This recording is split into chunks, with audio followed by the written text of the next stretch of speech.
오늘도 여러분과 함께 하나님의 선물 성령이라는 제목으로 하나님의 말씀 같이 나눕니다. 누드림 교회가 하나님의 은혜로 여러 방면에서 잘 성장하고 있음에 감사한 마음으로 기도합니다. 달리는 말에 채찍한다는 마음으로 그래도 우리가 배우고 모범 삼을 만한 교회의 모형과 신앙의 모형을 찾아서 우리 7월 한 달 말씀을 같이 준비하기를 바랍니다. 오순절 성령이 오심으로 시작된 오순절 마가의 다락방에서의 성령 체험은 아주 특별한 것이었습니다. 무서워서 문을 잠궜던 그들이 성령을 받고 문을 박차고 나가게 되었고, 예루살렘을 떠나지 말라던 예수님의 말씀 붙들고 오로지 기도할 수밖에 없었던 그들이 이제 드디어 성령을 받게 됩니다. 약속하신 그 능력의 영, 그 영을 받게 되는 것이죠. 성령은 저들에게 능력이었고 약속이 이루어지는 것이었습니다. 성령 받은 후에 제자들의 모습은 너무나도 다르게 바뀌어져 있었습니다.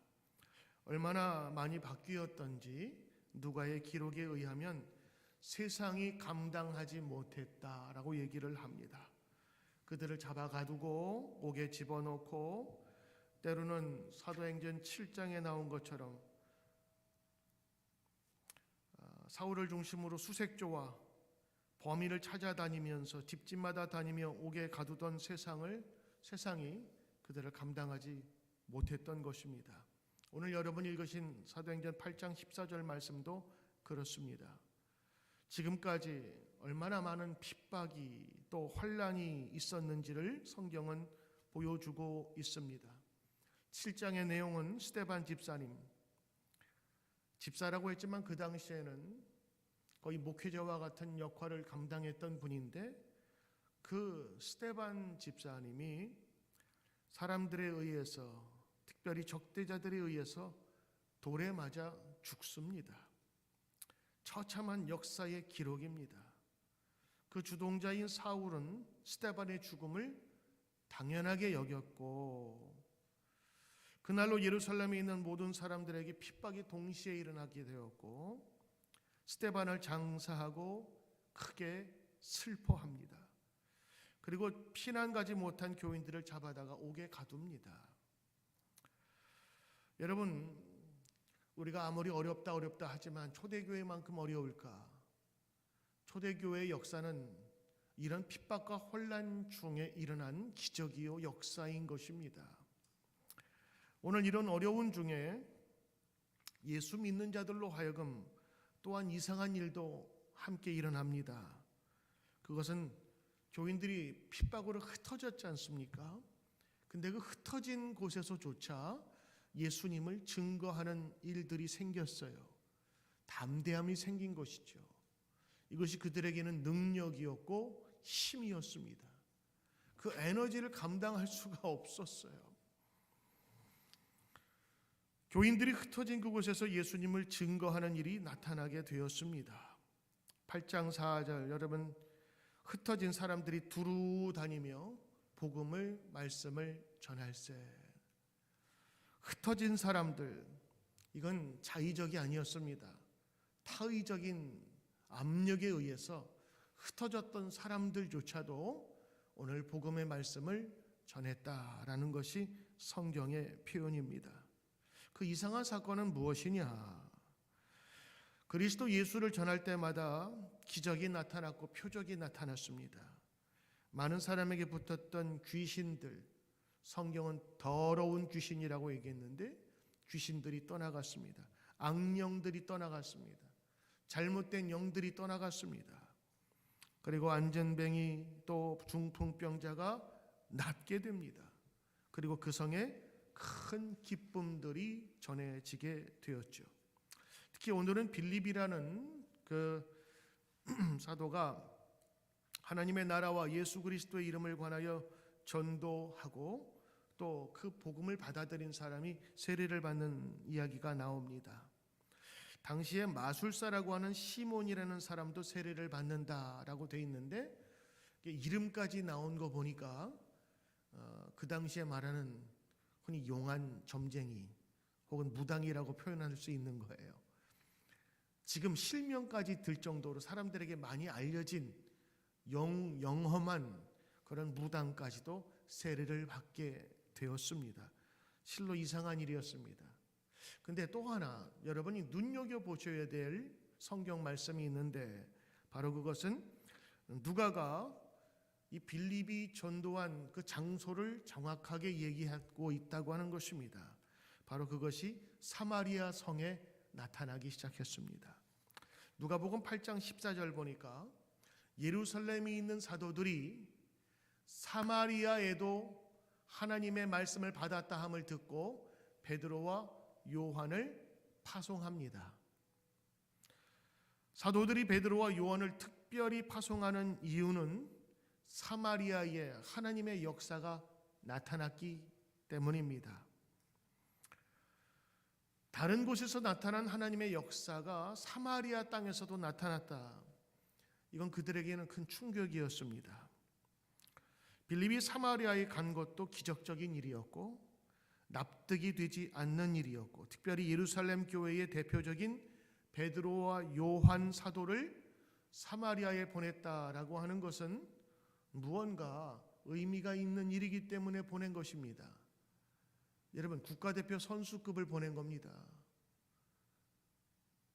조그마한 조기 축구회에 손흥민이나 이강인을 보냈다고 여러분 칩시다. 뭔가 있으니까 보낸 거 아니겠어요? 오늘 베드로와 요한 또 사마리아, 빌립 이 모든 초대교회의 중요한 멤버들이 오늘 여러분 본문에 나와 있는 그 짧은 내용에 다 들어갑니다. 특별히 초대교회의 이 영성을 보여주는 이 8장 14절부터 17절 말씀을 오늘 우리가 주목하는 이유가 있습니다. 바로 초대교회 영성의 DNA가 여기 담겨져 있다고 저는 보기 때문입니다. 과연 어떤 것일까요? 첫째는요, 저들은 성령 받은 이후에 사마리아 성으로 갔습니다.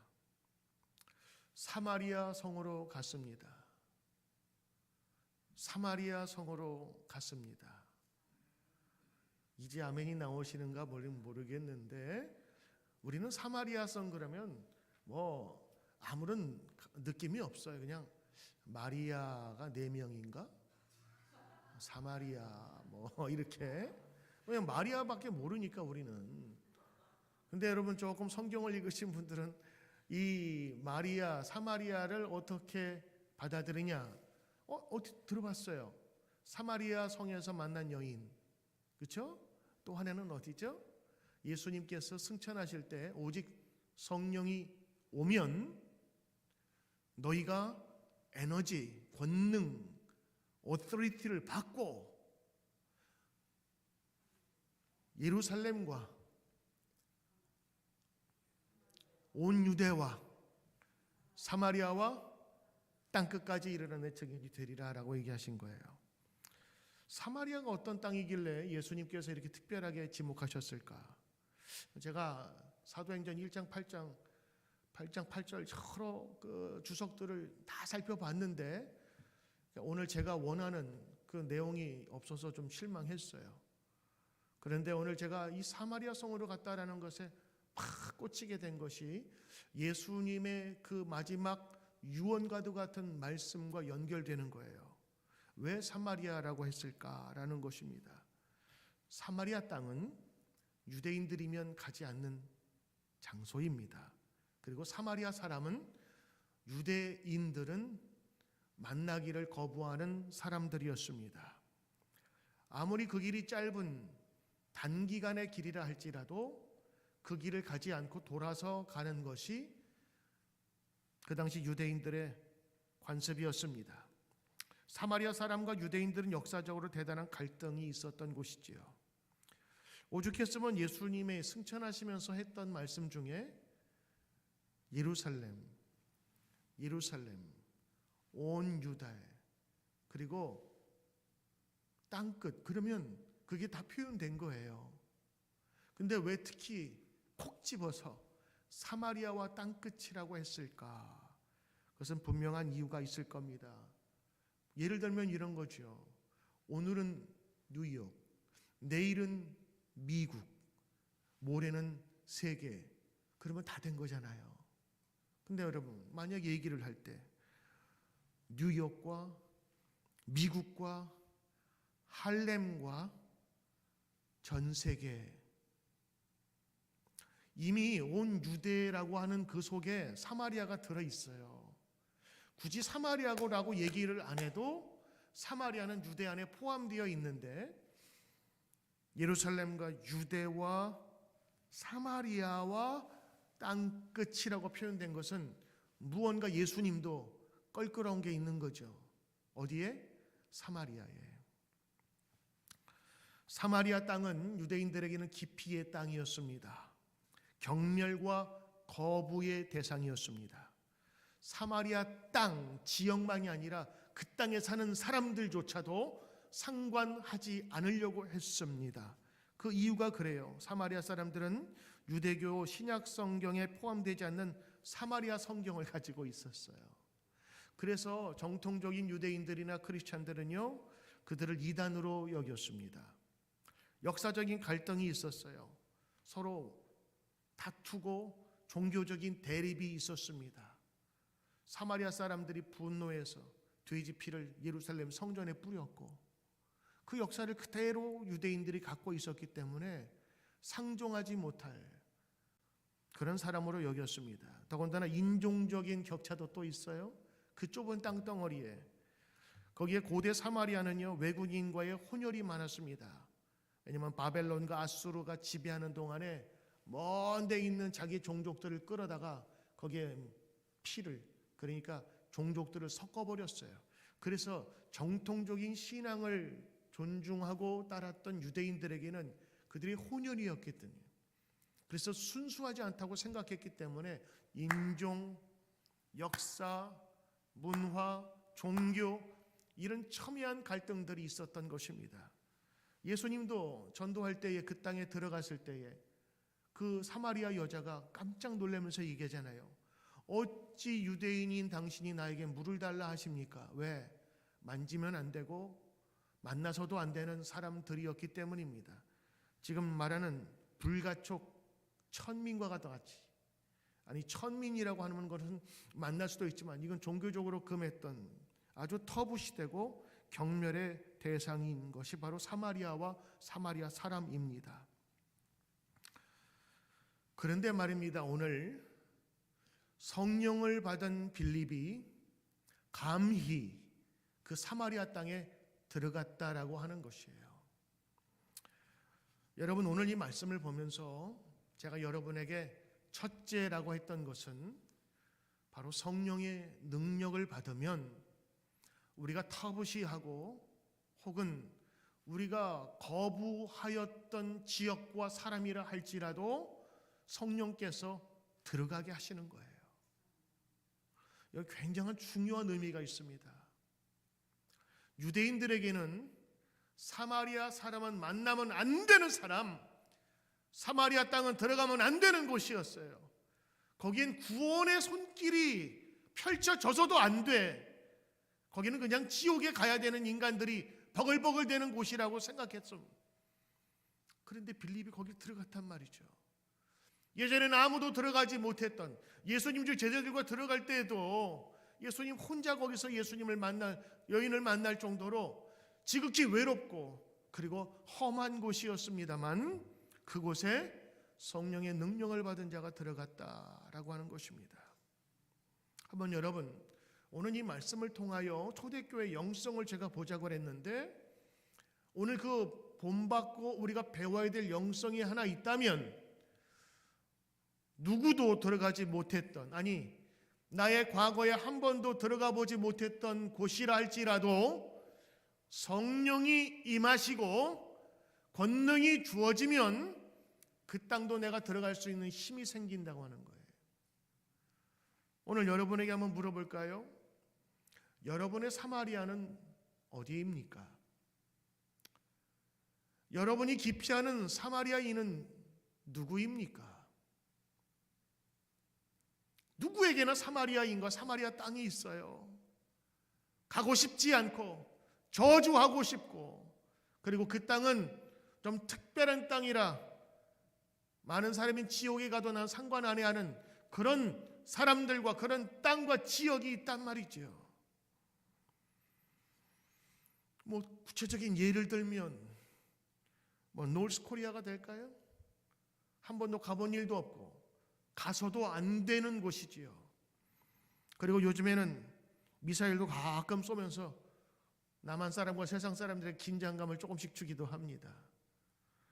미국을 상대로 대륙간 탄도탄을 연구하고 얼마 전에도 쏘았던 것이 바다에 떨어지기도 했습니다. 한국 사람들은 하도 쏴대니까 이제는 인식도 별로 없어요.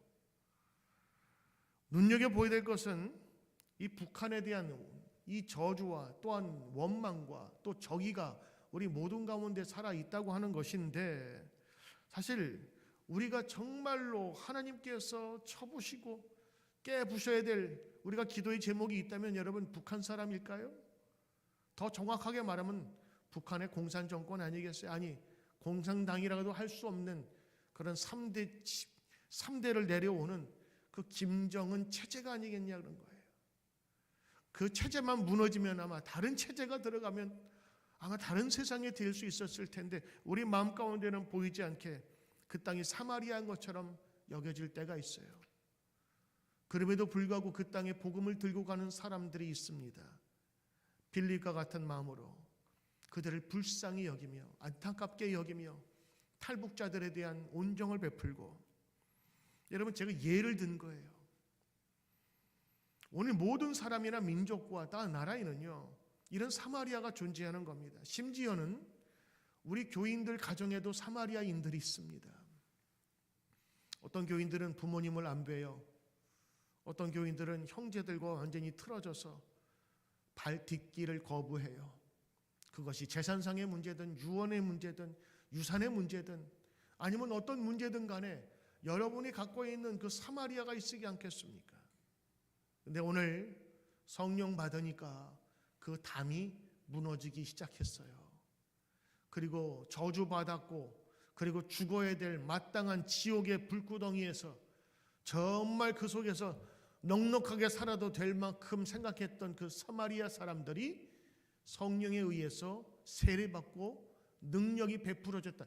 이게 큰 사건이 되어서 예루살렘의 가장 대표적인 베드로와 요한, 여러분 베드로와 요한이 성전에서 그 들어가다가 어떻게 안진뱅이 일으켰던 그 사건 여러분 기억하지 않습니까?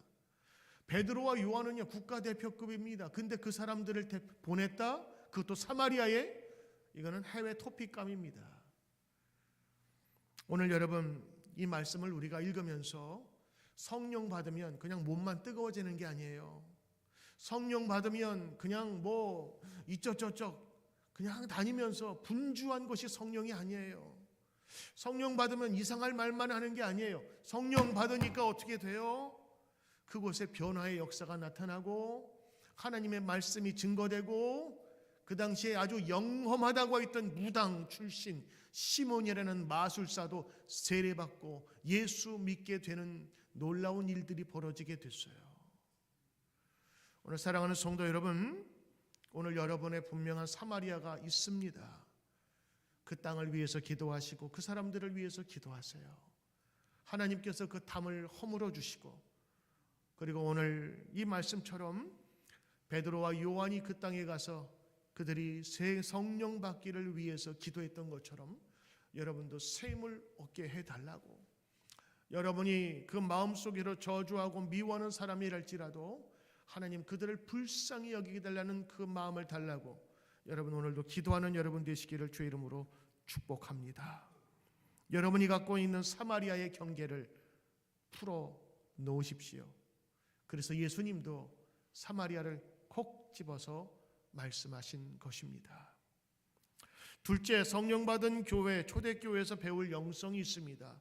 바로 그 두 번째는 성령에 관한 것인데, 성령은 하나님의 선물이다라는 것입니다. 오늘 제목이 똑같아요. 베드로와 요한이 사마리아 성으로 갔습니다. 그 이유는 빌립이 담대하게 전도하면서 많은 사람에게 복음을 증거했고 세례받는 사람이 늘어났기 때문입니다. 자, 보통 우리가 생각할 때에 베드로와 요한을 보냈지 않습니까? 초대교회의 아주 대표적인 사람이에요. 상징성이 있습니다. 그 사람을 보냈을 때는 그 다음 수순은 어떻게 되겠어요? 교인들이 모일 교회를 사고 먹을 것을 구입해다가 공급하고 이게 먼저였을 것인데 초대교회의 관심은요, 그거보다 베드로와 요한이 가서 한 행동들을 먼저 이야기하고 있어요. 바로 15절, 16절, 17절 말씀인데 그들이 내려가서 그들을 위하여 기도하니, 이게 그들의 첫 번째 주요 목적이었습니다. 여러분, 그들을 위해서 기도했고 오늘 보니까 성령 내리신 일이 아직 없어서 세례만 받았는데 17절 보니까 두 사도가 그들에게 안수함에 성령을 받는지라 그랬어요.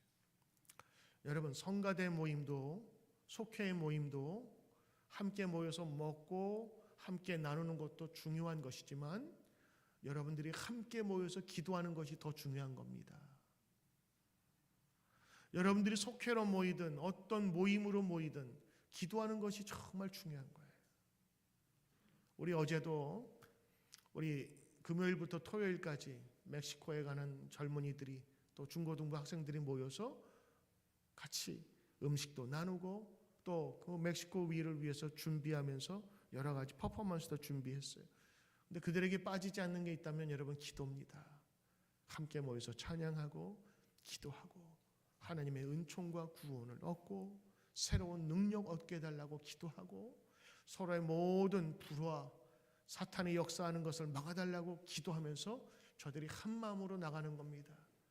두 사람이 가도 힘든 것인데 수백 명이 모이는 그곳에서 하나님께서 도우시는 일이 있어야 되지 않겠느냐 하는 것입니다. 그래서 그들은 기도했던 겁니다. 성령이 오시기를 간절히 기도했더니 저들에게 성령이 내리셨어요.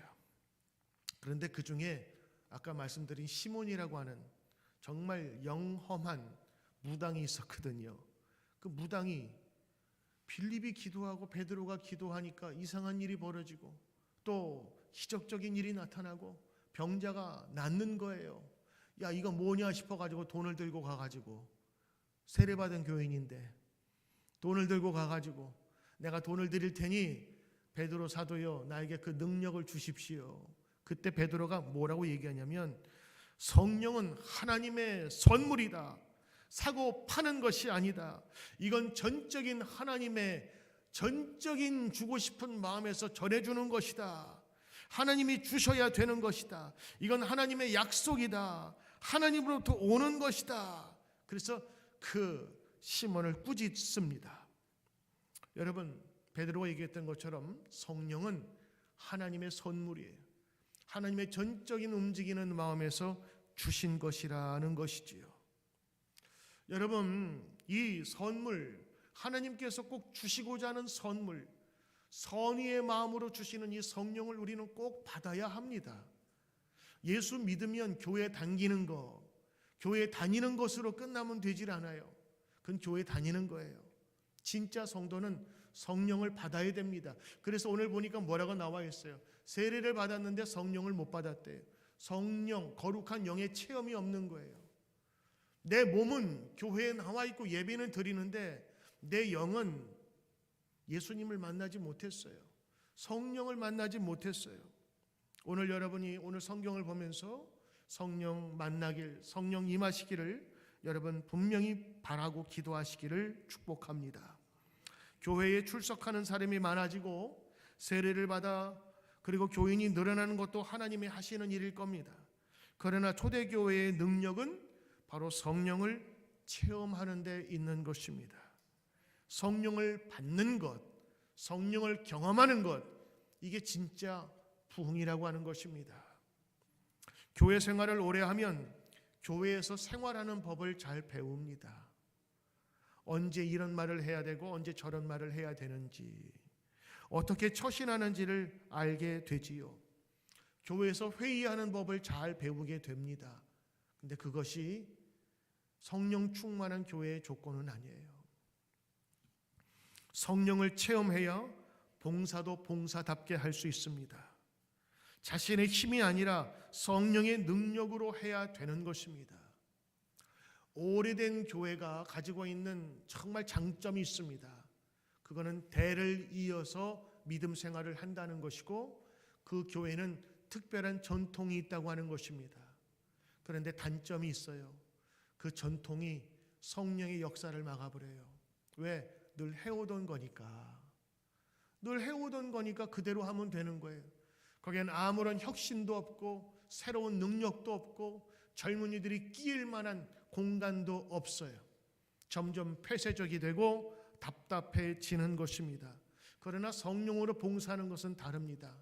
내가 매일 기쁘게 순례의 길 행함은, 가끔가다 봉사하거나 또 섬길 때 힘들 때가 있잖아요. 저도 그렇고 다른 사람도 그렇고. 그때 제가 하는 말이 있어요. 성령의 능력으로 하자. 성령의 능력으로 하자. 짜증나는 일이 왜 없겠어요? 섬기는 자체가 이미 내가 무릎 꿇고 들어가야 되는 건데 내 자존심이 없겠어요? 누구에게는 그런 자존심이 있어요, 마지막까지. 근데 때로는 그거 내려놔야 될 때도 있거든요. 그러면 짜증이 나는 거예요. 옆에 있는 사람한테 퉁정 부리고 짜증 부리고. 근데 그때 해야 될 일은 성령이 함께 하셔야 되는 거예요. 성령이 나에게 함께 하시면 짜증과 분노보다는 하나님에 대한 감사로 시작할 수 있는 것입니다. 그러므로 성령의 능력은 한 번만 받는 게 아니에요. 매일매일 동행하는 성령이 함께 하시기를 우리가 기도할 때, 오늘 보니까 저들이 기도하며, 때로는 목사님이 안수하며 기도할 때 저들이 성령의 능력을 받았다. 그래서 여러분, 어제 받은 성령 오늘 다시 구하시고 다시 능력을 회복하시고 새로운 하나님의 선물을 꼭 받으시기를 주의 이름으로 축복합니다. 세 번째입니다. 우리가 배워야 될 DNA 세 번째는, 초대교회에 이 성령을 간구했던 이유는 성령이 계셔야, 성령이 오셔야, 성령을 체험해야 그들이 실제적으로 변화하게 된다는 것입니다. 찬송가 200장의 가사가 이런 게 있습니다. 널리 울리어 퍼지는 생명의 말씀은, 하나님 말씀이죠. 하나님의 말씀은 어떻게 하느냐? 마음의 용서와 평안을 골고루 주나니 다만 예수 말씀 듣고 복을 받네. 아름답고 귀한 말씀, 생명의 샘미로다. 꼭 이렇게 해줘야 이제 잠 깨는 분이 계셔서 제가 아침에 하는 거예요. 아름답고 귀한 말씀, 생명샘. 근데 그 전에 뭐라 그래? 내가 가사를 여태까지는 그냥 찬송 그냥 불렀는데 어느 날 가사가 확 들어오는 거예요. 생명의 말씀은, 하나님의 말씀은 나를 감동시키는데 내 마음에 용서와 평안을 골고루 주신다. 골고루 다 퍼지게. 다시 한번요. 하나님의 말씀은 나를 감동시키셔서 내 마음에 용서는 뭐예요?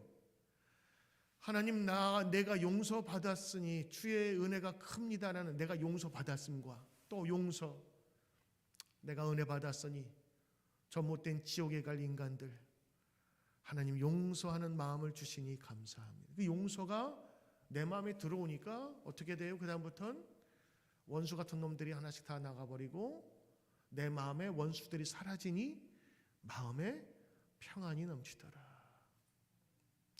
예수 말씀 듣고 그래서 복을 받고 그 말씀 귀하고 귀합니다. 여러분, 여기 보니까 생명의 말씀 그랬는데 그 생명의 말씀을 생명의 말씀으로 여길 수 있게 해주는 것이 무엇이냐? 그게 성령의 능력이십니다. 내가 믿으려고 되는 게 아니에요. 뭐 성경을 못 봐서 그래요? 성경에 뭐 용서하라 70번에 7번씩 용서하라, 우리가 뭘 몰랐냐고요. 근데 그 말씀이 믿어지고 그렇게 살아야겠다라는 이 마음의 움직임과 감동을 주시는 건 누구냐? 그게 성령께서 하시는 일이에요. 그래서 우리가 기도하고 성령의 능력을 받아야 새 힘을 얻을 수 있는 겁니다. 예수 믿으면 마음이 감동이 되고 감화된다고 얘기 들어보셨어요? 감동, 감화. 감이 뭐예요? 우리의 감정이잖아요. 우리의 생각과 영이란 말이에요. 그 감이 감동, 움직인다라는 거고요. 감화가 뭐예요? 감동이 되어서 우리의 생각이 변화된다고 하는 거예요. 그래서 성령은요 반드시 움직임이 있고, 그리고 성령은 반드시 사람이든 그 무엇이든 변화하고 움직이게 만드는 힘이 있어요. 그래서 예수님도 성령에 대해서 얘기하실 때 뭐라 그래요? 보이지 않지만 나무를 흔드는 그 무언가의 에너지가 있다고 얘기하셨잖아요. 또 예수님 뭐라고 말씀하세요? 성령이 임하시면 권능을 받고, 누구 말씀이세요? 예수님 말씀하셨어요. 성령이 있으면, 성령이 있는 곳에는 반드시 능력이 있어요. 에너지가 있고 파워가 있는 거예요. 그래서 그 파워가 나에게 임하도록 기도해. 그는 기도하고 성령 받으면 반드시 변화됩니다. 이게 초대교회에 있었던 놀라운 사건이었습니다.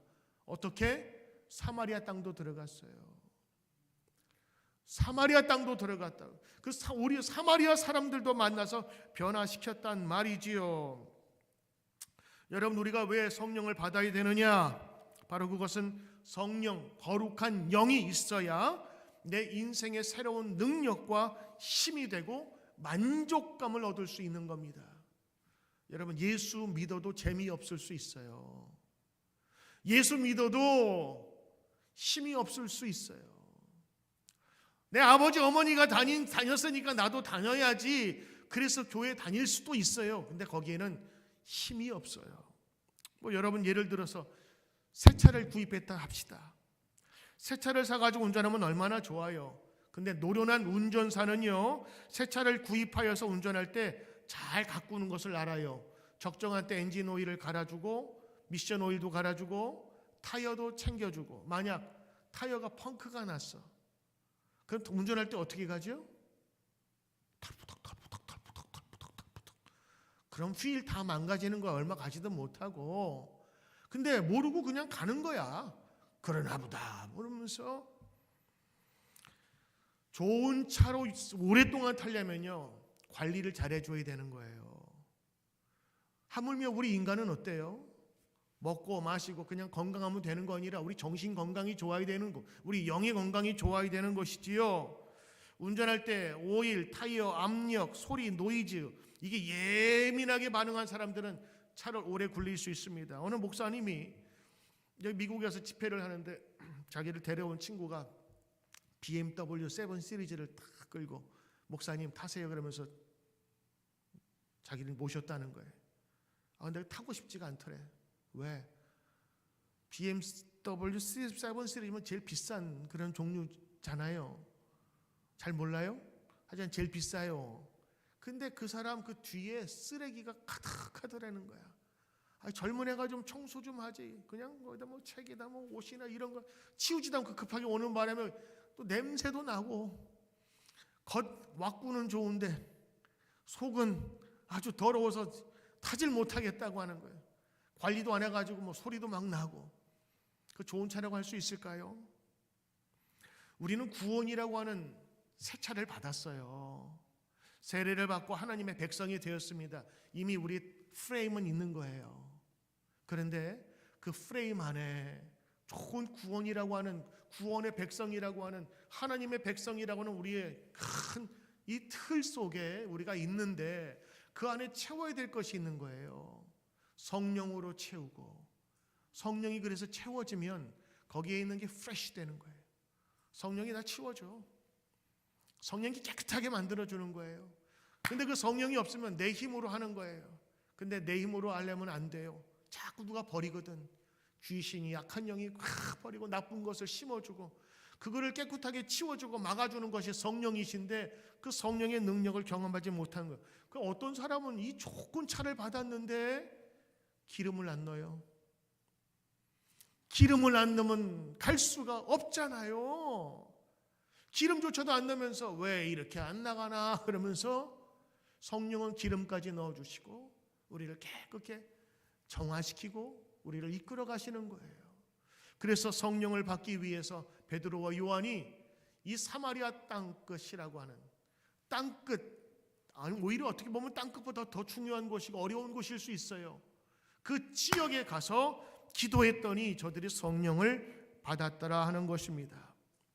사랑하는 성도 여러분, 우리 거듭난 크리스천들이 성령 충만해야 될 이유가 있어요. 충만입니다. 늘 채워져야 되는 거예요.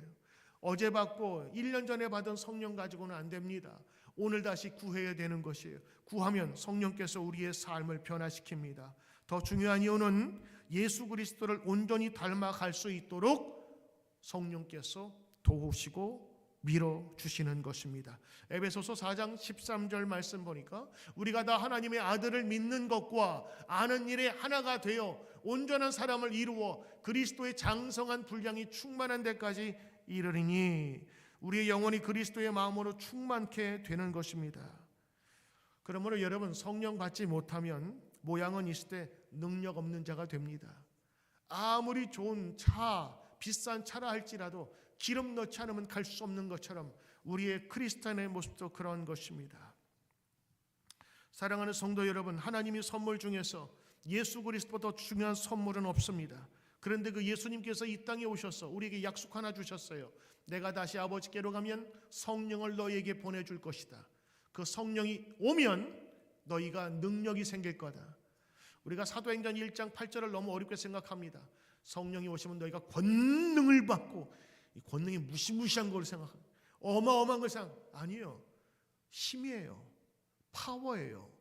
어떤 땐 잔잔하게 기도할 때 내 마음을 위로해 주세요. 어떤 때는 속삭여 주세요. 그리고 어떤 때는 샘을 나갈 수 있도록 강력한 힘을 더하게 하시고 담대할 수 있도록 나에게 내적인 엄청난 에너지를 뿜어주시는 거예요. 평소에 일마력이었던 말 한 필 끄는 힘이었던 것이 어떤 천마력으로 어마어마한 능력으로 나에게 행할 수 있도록, 때로는 그래서 죽음도 불사할 수 있는 능력을 주시는 것이 바로 초대교회가 경험한 성령의 역사였습니다. 사랑하는 성도 여러분, 사도행전 1장 8절에 오직 성령이 임하면, 성령을 경험하면, 성령을 여러분이 기도하면 너희가 권능, 그래서 권능, 그 권능이 뭐죠? 권능, 파워예요. 여기 보니까 You shall receive power. 파워예요, 파워. 그 파워는 여러분을 움직이고 힘있게 도와주시는 성령의 특별한 능력이라고 하는 것입니다. 저들은 능력을 받고 증인이 되어서 예수님을 전할 수가 있게 되었고 예수님의 말씀이 그들을 인도하고 지배하게 되었던 것입니다. 사랑하는 성도 여러분, 성령 받으면, 성령 체험하면 사마리아에도 갈 수 있는 겁니다. 성령 받으면 사마리아 사람도 만나 전도할 수 있는 겁니다. 막힘이 뚫어지는 겁니다. 성령 받으면, 성령을 체험하면 하나님의 능력을 받게 되고, 여기 보면 기도에 있다 그러죠. 기도하는 그 자리에 성령의 역사는 반드시 나타납니다. 그러므로 여러분, 예배 중에 1분이라도 기도하세요. 주님, 나에게 성령을 주시옵소서. 성령을 경험하게 하소서. 그리고 나에게 새 힘을 주시옵소서. 세 번째, 성령을 받으며 성령을 체험하면 반드시 변화되게 되어 있습니다. 반드시 움직이게 되어 있습니다. 여러분의 손을 펴서 성령이 움직이시는 대로 함께 능력을 행하시는 여러분 되시기를 주의 이름으로